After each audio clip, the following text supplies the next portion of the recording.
저는 전기공학부에서 학사 학위를 받고 전기공학부에서 이제 석사까지 마치고 난 다음에 변호사로 이제 길을 바꿔서 지금 주로 지식재산권법과 관련된 그런 프랙티스를 많이 하고 있습니다. 그런데 제가 이제 2000년대 초반, 90년대 말 2000년대 초반에 이제 학교를 다녔는데요.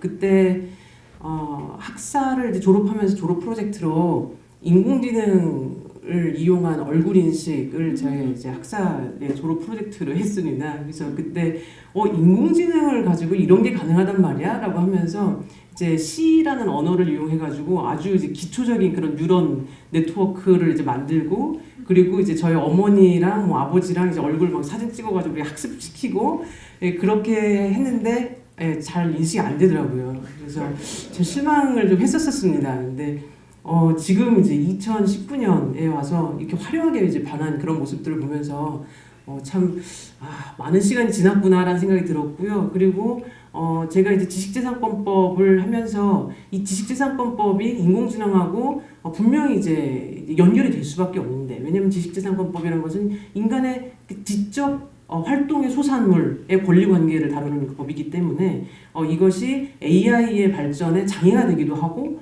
또는 그 발전에 이제 도움이 되기도 할 텐데, 어떤 이슈들이 있을까 관심을 가지고 이제 나름대로 공부를 해오면서 지금까지 제가 조금이나마 이제 생각을 해봤던 것을 오늘 이 자리를 통해서 좀 이제 공유를 하고자 합니다. 인공지능과 IP라고 하면 기본적으로 여기 나오는 이제 요 그림처럼, 아이고 죄송합니다. 이렇게 요거는 이제 삼성전자에서 모나리자를 이제 그 인공지능이 인식을 해가지고 저렇게 모나리자가 살아있는 것처럼 여러 가지 표정도 짓고 말도 하고 하는 그런 동영상인데요. 이렇게 인공지능에 의해서 새로 만들어진 어떤 창작물 또는 인공지능에 의해서 새로 만들어지는 이 발명, 이것의 이제 권리관계가 어디에 귀속되는가가 이제 주된 그런 이제 관심사였던 것 같습니다. 그런데 저희가 이제 현업에서 인공지능을 이제 개발을 하고 또 이제 산업화를 하시려고 하시는 그 분들에게 듣는 그런 질문은 훨씬 더 범위가 넓은 것 같습니다. 예를 들어서 인터넷에서 크롤링한 그런 데이터를 학습을 시키려고 하는데 괜찮겠느냐? 크롤링의 의미에 대해서는 대부분 아시겠지만 조금 뒤에 다시 설명을 드리겠습니다. 또는 소위 말하는 오픈소스 데이터셋을 내가 우리 회사에서 상업적 목적으로 사용을 하려고 하는데 괜찮겠느냐? 또는 저희가 이제 AI 알고리즘을 개발을 했는데 이게 혹시 다른 회사의 특허를 침해해서 이거 못 쓰게 되는 거 아니냐? 라든지, 또는 우리가 애써서 만들어낸 그런 AI 학습된 모델이 있는데 경쟁사가 이거를 도용을 하려고 하는 것 같다. 이거 어떻게 막느냐? 이런 정말 여러 가지 이제 질문들을 받게 됩니다. 이거는 인공지능 개발 과정과 그 결과물 전반에 걸친 그런 이제 IP적인 그런 이슈들이라고 생각을 하는데요.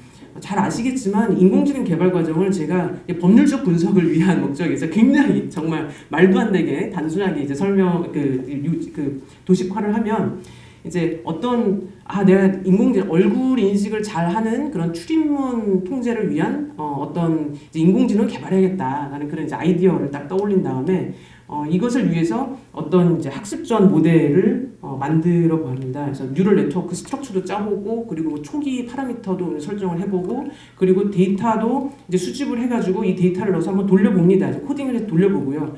잘 안 되네. 데이터가 좀 더 필요하다. 데이터를 더 수집하고, 그리고 좀 스트럭처도 바꿔보고, 그리고 초기 파라미터 좀 바꿔보고, 그래서 또 한번 돌려봅니다. 그래서 이걸 지난하게 이렇게 이제 돌려보는 과정을 개발 과정이라고 한다면, 그 결과 이제 학습된 그 결과물 모델을 학습된 모델이라고 저희가 이제 개념상으로 구분을 짓도록 하겠습니다. 이 전 과정에 거쳐서 데이터 수집 과정에서는 저작권법이라는 이제 지식재산권이 이슈가 될 수가 있고요. 그리고 학습적 모델에 대해서는 소프트웨어나 학습 방법의 특허 내지는 개발 노하우와 관련된 영업비밀, 이 또 이슈가 될 수가 있고요.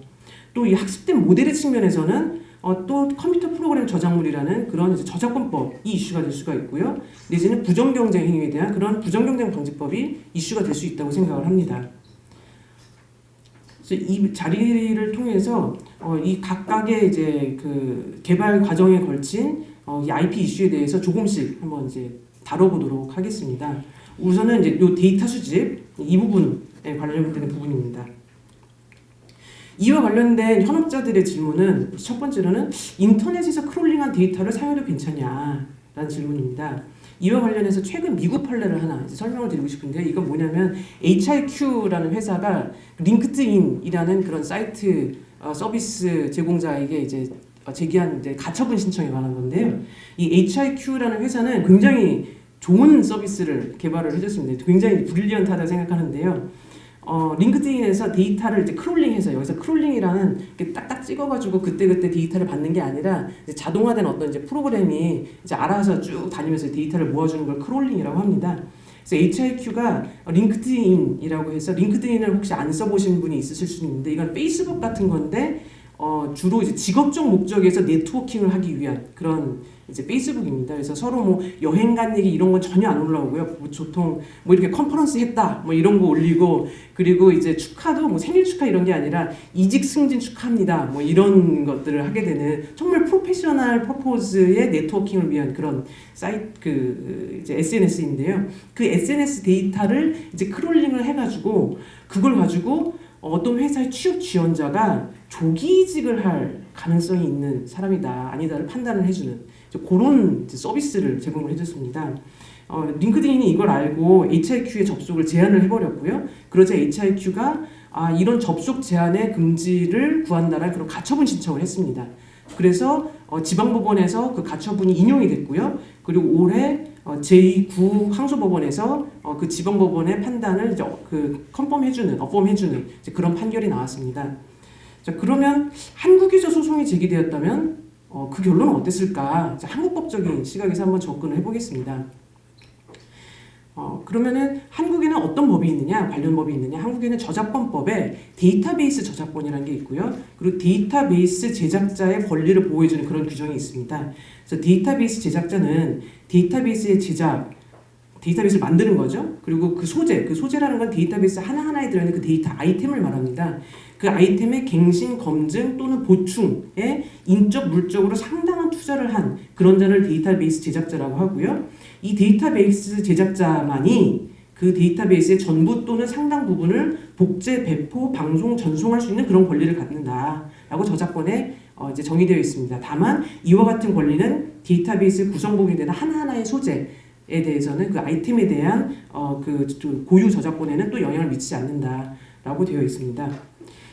이런 데이터베이스 저작권에 기한 한국의 이제 또 다른 이제 판결로는 뭐가 있냐면 잡코리아 채용 사건이 있습니다. 이것이 어떻게 보면 조금 전에 설명드린 HIQ 사건하고 좀 비슷하실 수 있는데요. 이 잡코리아 채용 정보 크롤링 사건은 뭐냐면 피고인 사람인이 원고 잡코리아에 등록된 기업의 채용 공고를 다 크롤링을 해가지고 그걸 자기 사이트에다가 이제 게재한 그런 사안인데 여기에 대해서 원고는 피고가 데이터베이스 제작자의 권리를 침해했다라고 했고요. 그리고 거기에 대해서 피고 사람인은 아니다. 거기 올라가 있는 구인 정보들은 그 구인 정보 업체들이 자기가 쓴 거기 때문에 그 업체들 자체의 저작권이 있을지언정 너희는 그냥 그거 보여준 플랫폼에 불과하다. 그래서 너희 권리를 침해하지 않았다라고 이제 주장을 했습니다. 거기에 대해서 서울고등법원은 여기서 원고 잡코리아가 데이터베이스 제작자로서의 권리를 갖는다라고 인정을 했고 따라서 사람인의 행위는 데이터베이스 제작자의 권리를 침해한다라고 그렇게 판결을 한 바 있습니다. 그러면 우리는 데이터베이스 저작자 권리도 인정하고 그거에 기해서 이렇게 크롤링해서 인터넷에 올리는 것도 금지하는 판결이 있으니까 아까 처음에 말씀드린 HIQ 사건 같은 거, 그러니까 데이터베이스에서 데이터 크롤링 해가지고 러닝 시켜가지고 이직 가능성을 판단해주게 하는 그런 이제 새로운 이런 서비스를 제공하면 이거 그러면 침해네? 라는 그런 이제 생각을 하실 수가 있는데 이거는 저희 로펌의 공식적인 견해는 아직 아니고 제가 생각하기에는 그 두 사건 사이에는 분명히 차이가 있다라고 생각을 합니다. 그 어떤 차이냐? 하나는 저작물을 그대로 사용한 것이고 하나는 기계학습을 위해서 사용을 한 것이다. 따라서 기계학습으로 데이터를 활용할 경우에는 그 특징을 추출하고 파라미터를 업데이트하는 데만 이용하는 것이지 그 저작물을 그대로 갖다가 다른 어떤 이제 사용자들이 볼 수 있도록 다시 게시하는 이런 사용 형태와는 매우 다르다라는 거고요. 그리고 두 번째로 이건 더 중요한 요소일 수도 있는데요. 잡코리아와 사람이는 서로 경쟁 관계에 있는 업체입니다. 하지만 링크드인은 이직, 조기 이직 가능성 같은 거에 대해서 그 서비스 안 해주거든요. 링크드인의 이익을 해치지 않고 새로운 부가가치를 만들어내는 그런 서비스를 한 겁니다. HIQ는. 그래서 HIQ 사건과 잡코리아 사건은 분명히 차이가 있다라고 생각을 합니다.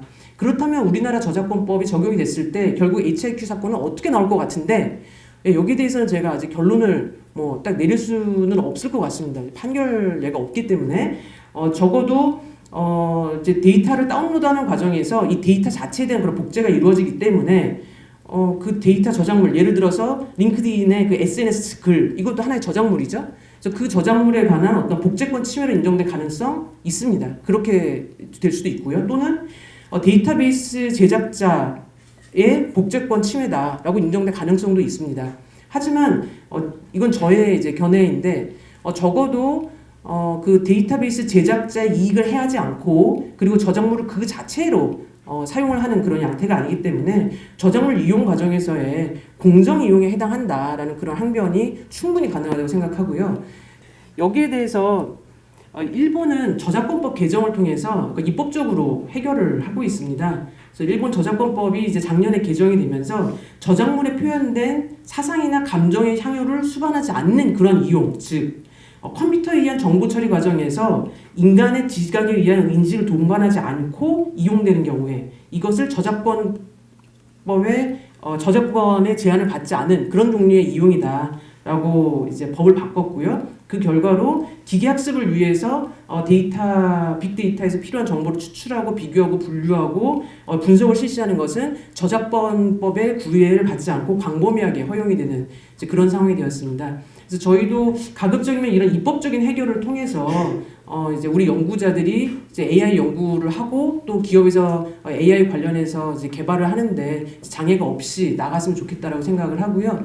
이와 관련해서 국가지식재산권위원회에 이제 담당하시는 분과 이제 말씀을 나눌 기회가 있었었는데, 이런 일본의 저작권법 개정 상황을 알고 있고 그리고 그거를 이제 깊이 연구하고 있다라고 하시더라고요. 그래서 저희도 곧 좀 좋은 소식이 있지 않을까라는 그런 생각을 기대를 걸어봤습니다.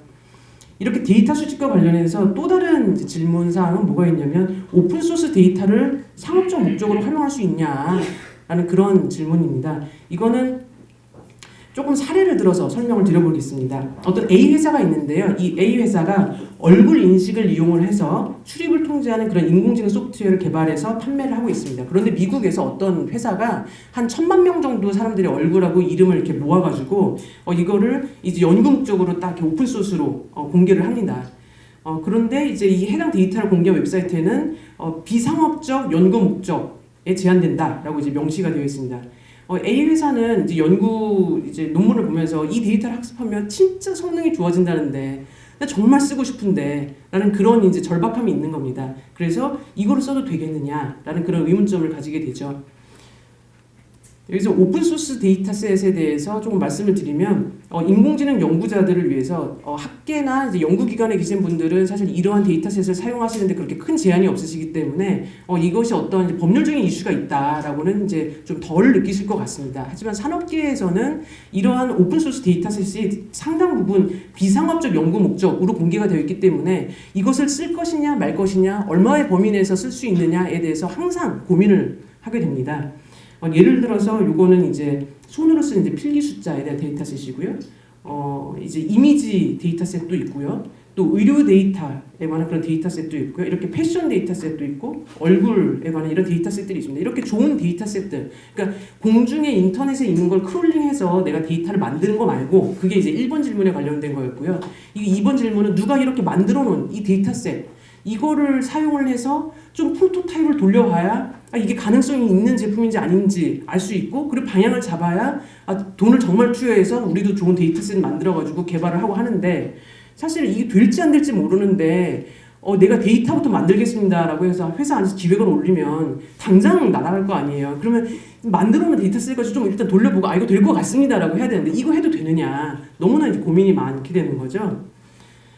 그래서 그런데 이렇게 비상업적 연구 목적으로 공개된 데이터셋들이 사실상 가용한 데이터셋들의 상당 부분을 차지하고 있기 때문에 지금 실무상으로 이제 질문의 초점은 비상업적 연구 목적 조항을 어떻게 보면 되나요? 라는 그런 질문에 좀 많이 이제 초점이 맞춰져 있습니다. 그래서 약간은 아전인수인데 그 기업 안에서 하더라도 기초 연구가 있는 것이고, 그리고 이제 기초 연구를 하기 위해서는 비상업적 목적인 것이고, 이거를 이제 저희가 좀 더 연구해서 실제 제품을 개발할 때는 저희가 적법하게 데이터를 따로 만듭니다. 따라서 이런 이제 비상업적 연구 목적의 데이터셋을 사용하는 것은 이런 연구 목적 조항에 위배되지 않습니다. 라는 이제 그런 이제 어떻게 보면은 굉장히 좀 점잖은 그런 어프로치도 있으시고요. 또 다른 한 극단은 이 학습 데이터 사용했는지 안 했는지 그거 어떻게 알 수 있겠습니까? 네, 그러니까 안 걸리면 됩니다. 그래서 일단 쓰시죠. 라는 그런 또 어프로치가 있을 수가 있습니다.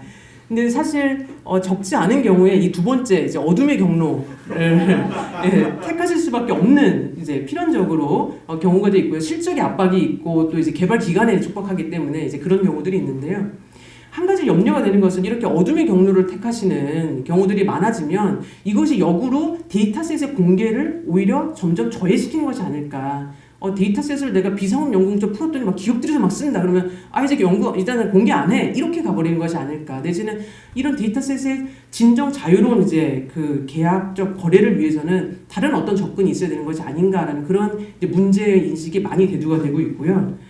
그런데 이렇게 데이터 라이센스 계약이 뭐 비상업적 목적으로 또는 아니면 상업적 목적으로 라이센스 계약을 어떻게 해서든지 확장을 하려고 하는 그런 시도들은 있습니다. 시도들은 있는데 그 근본적인 어떻게 보면 한계점, 아직까지 한계점은 뭐냐면 라이센스 계약은 사용 계약입니다. 그래서 누구한테 사용을 할 수 있기도 하고 마음에 안 들면 회수를 할 수가 있어야 됩니다. 회수할 수 있는 권리가 없으면 사용권을 줄 수가 없어요. 마음에 안 들어서요.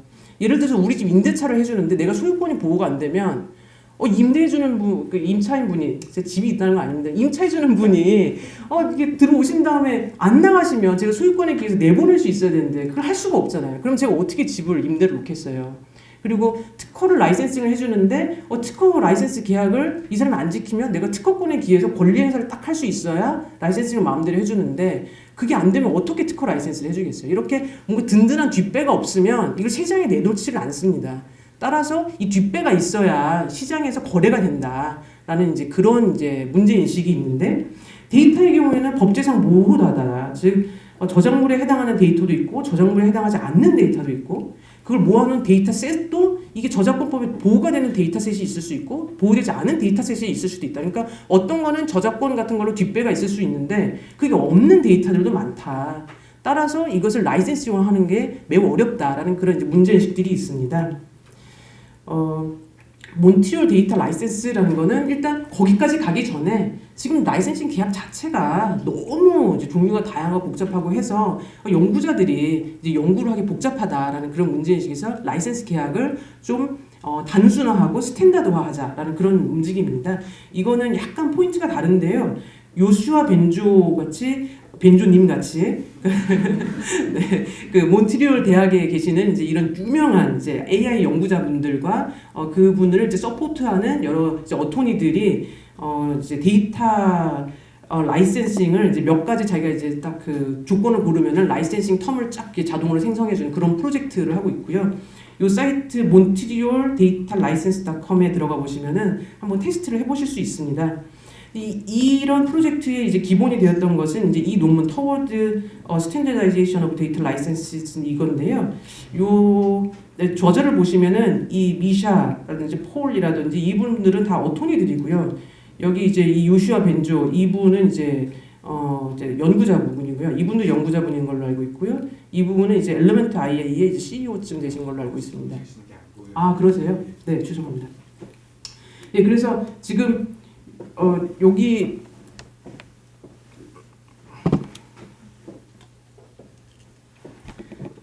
여기 이제 그 저자로 계시는 분들 대체적으로 변호사들하고 여기 벤조 이분이 있고 여기는 이제 엘리먼트 IA의 이제 CEO신데요. 그러니까 이분들 구성 자체가 지금 대체적으로 리서처하고 그리고 변호사들입니다. 즉 연구 목적으로 이제 데이터를 이제 취득함에 있어서 라이센싱 계약의 이제 복잡함을 조금 더 단순화하고 스탠다드로 만들자라는 그런 이제 접근에 더 가까운 거고요. 하지만 이것도 제가 생각하기에는 상업적 목적에서 데이터 라이센싱을 좀 이제 활성화하자라는 그런 측면에서는 모자란 감이 있다고 생각을 합니다. 이와 관련해서 일본은 작년에 부정경쟁 방지법을 개정을 해서 한정제도 데이터 제도를 이제 신설을 했고요. 그 개정의 배경에는 데이터는 복제와 용이하고 한번 부정 취득된 데이터는 대량으로 확산되기 쉬운 그런 특성이 있기 때문에 현행법상 데이터 보호를 하기가 어렵다. 따라서 이제 데이터 거래가 활성화되지 않는다. 라고 이제 배경을 이제 문제인식을 가지고 한정 제공 데이터라는 것을 정합니다. 이것은 업으로서 특정한 자에게 제공한 정보로서 전자적 방법에 의해서 상당량의 축적 관리되고 있는 그런 기술로서 포인트는 상당량 축적되었을 것 그리고 이제 관리의 대상이 되어서 특정자에게만 제공되는 그런 데이터일 것을 한정 제공 데이터라고 합니다. 그리고 재밌는 것은 비밀 정보는 제외한다라고 딱 명시되어 있어서요. 영업 비밀 보호하고는 차별점을 두고 있습니다. 이렇게 어떤 사람한테 딱 이제 관리를 해서 뭐 아이디나 뭐 패스워드나 이런 걸 주는 방식이라든지 이런 방식으로 특정한 사람한테 딱 데이터를 이렇게 제공하는 것을 한정 제공 데이터라고 하고 이거를 부정 취득하던가 훔치거나 아니면 아이디나 패스워드 도용해가지고 들어와서 이제 데이터를 베껴가는 거 또는 내가 이제 한번 라이센스 받은 다음에 이거 친구한테 막 이렇게 주거나 아니면은 뭐 A라는 프로젝트에 사용한다고 했는데 그걸 B, C, D 프로젝트에 사용한다 이런 목적 범위에서 사용하는 거 또는 이것을 이제 친구한테 줬는데 친구가 이걸 훔쳐온 것이라는 거 알면서 쓰거나 아니 몰랐다가 나중에 알고도 그걸 또 다시 친구한테 주거나 이런 식으로 악의로 이제 전전 유통시키는 거 이런 행동들을 부정경쟁 행위라고 보아서 법원을 통해서 금지 청구를 할 수가 있고요. 그리고 손해배상을 할 수가 있게 그렇게 법을 이제 개정을 했습니다. 그러니까 라이센싱을 한번 줬다가 뭐 잘못돼도 비빌 수 있는 그런 뒷배를 만들어준 거죠. 이렇게 하면 라이센싱을 좀 더 열심히 하지 않을까라는 이제 기대인 것 같습니다. 한국에서는 아직 부정경쟁 방지법의 측면에서는 그렇게 이제 논의가 있는 것 같지는 않은데요. 최근 이제 어떤 의원님께서 되게 재밌는 이제 발의를 하셔가지고 소개를 잠깐 드려봅니다. 이거는 그 데이터를 누군가가 이제 침해를 했을 때 손해배상이나 금지 청구를 할 수 있다는 그런 소극적 보호를 더 넘어서서 이 데이터 자체를 민법상의 물건으로 정의를 하자. 그래서 내가 어떤 데이터가 있으면 이건 나의 소유물이야. 그러니까 이게 뭐 저작물인지 아닌지 뭐 이런 거 따질 필요 없이 이건 이 물건이 내 물건이든 이 데이터는 내 거야 라는 그런 소유권을 발휘할 수 있도록 하자라는 그런 이제 민법 개정안을 며칠 전에 내셨고요. 이거는 이제 가천대에 계시는 그 최경진 교수님께서 굉장히 이제 전문으로 논문도 쓰시고 하셨던 걸로 알고 있습니다. 이게 통과될 가능성은 매우 저조하다고 생각을 합니다만은 적어도 데이터 법제에 관한 논쟁을 촉발시키는 이제 그런 의미는 있을 것 같습니다. 이와 관련해서 이제 일본에서 같은 부정경쟁 방지법의 측면에서 접근을 해야 된다는 것은 서울대학교 박준석 교수님께서 이제 그 많이 논문 등을 통해서 입장을 밝히고 계시고요. 그리고 이렇게 데이터 라이센스 이런 계약과 관련해서는 저희 인공지능과 법학회 회장님이신 건국대 이상용 교수님께서 많은 연구를 하시는 것으로 알고 있습니다. 제가 이렇게 출처를 밝히는 이유는 저는 잘 모르니 네, 궁금하신 점들은 이제 그 해당 대학의 홈페이지에서 접속하셔서 더 많이 아실 수 있을 것 같다라는 차원에서 말씀드리고요.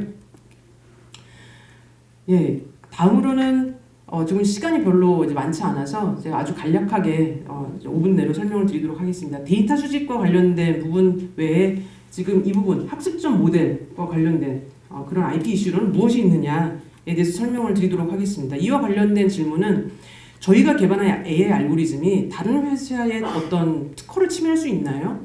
이런 이슈가 있을까요? 라는 이제 질문을 하시는 분들이 있습니다.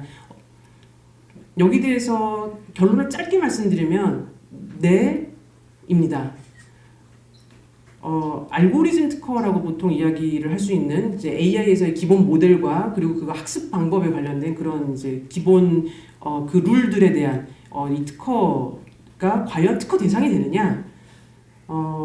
일단 구글의 경우에 드롭아웃에 대한 그런 특허를 갖고 있습니다. 드롭아웃은 인공신경망 학습에서 그 오버피팅이라고 하는 그 과적합을 막기 위해서 학습 단계에서 선별적으로 일부 노드의 학습을 막는 것을 드롭아웃이라고 하는데요.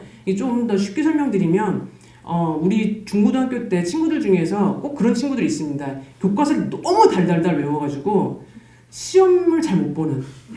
네, 시험에 교과서랑 토시만 조금 바꿔서 나와도 막 혼란에 빠져가지고 잘못된 답을 쓰는 그런 친구들 꼭 있죠. 그게 한정된 데이터에 대해서 너무 과적합된 그런 상황입니다. 저 고등학교 2학년 때 그런 친구가 있었는데 그 친구의 특징 항상 책을 들고 다니면서 뭐 체육대회 때도 공부하고 막 MT 가서도 공부하고 뭐 수학여행 경주에서 공부하고 막 그랬던 친구거든요. 이제 그거를 이제 막기 위해서 방법은 뭐냐?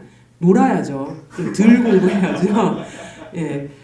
이게 그 드롭아웃 방식이 이렇게 학습 과정에서 일부 노드는 좀 학습 안 시켜 놀게 하는 이제 그런 방식입니다. 이거는 굉장히 이제 효과가 좋은 그런 알고리즘으로 알려져 있는데요. 여기에 대해서 구글이 이러한 번호로 이제 특허를 가지고 있습니다.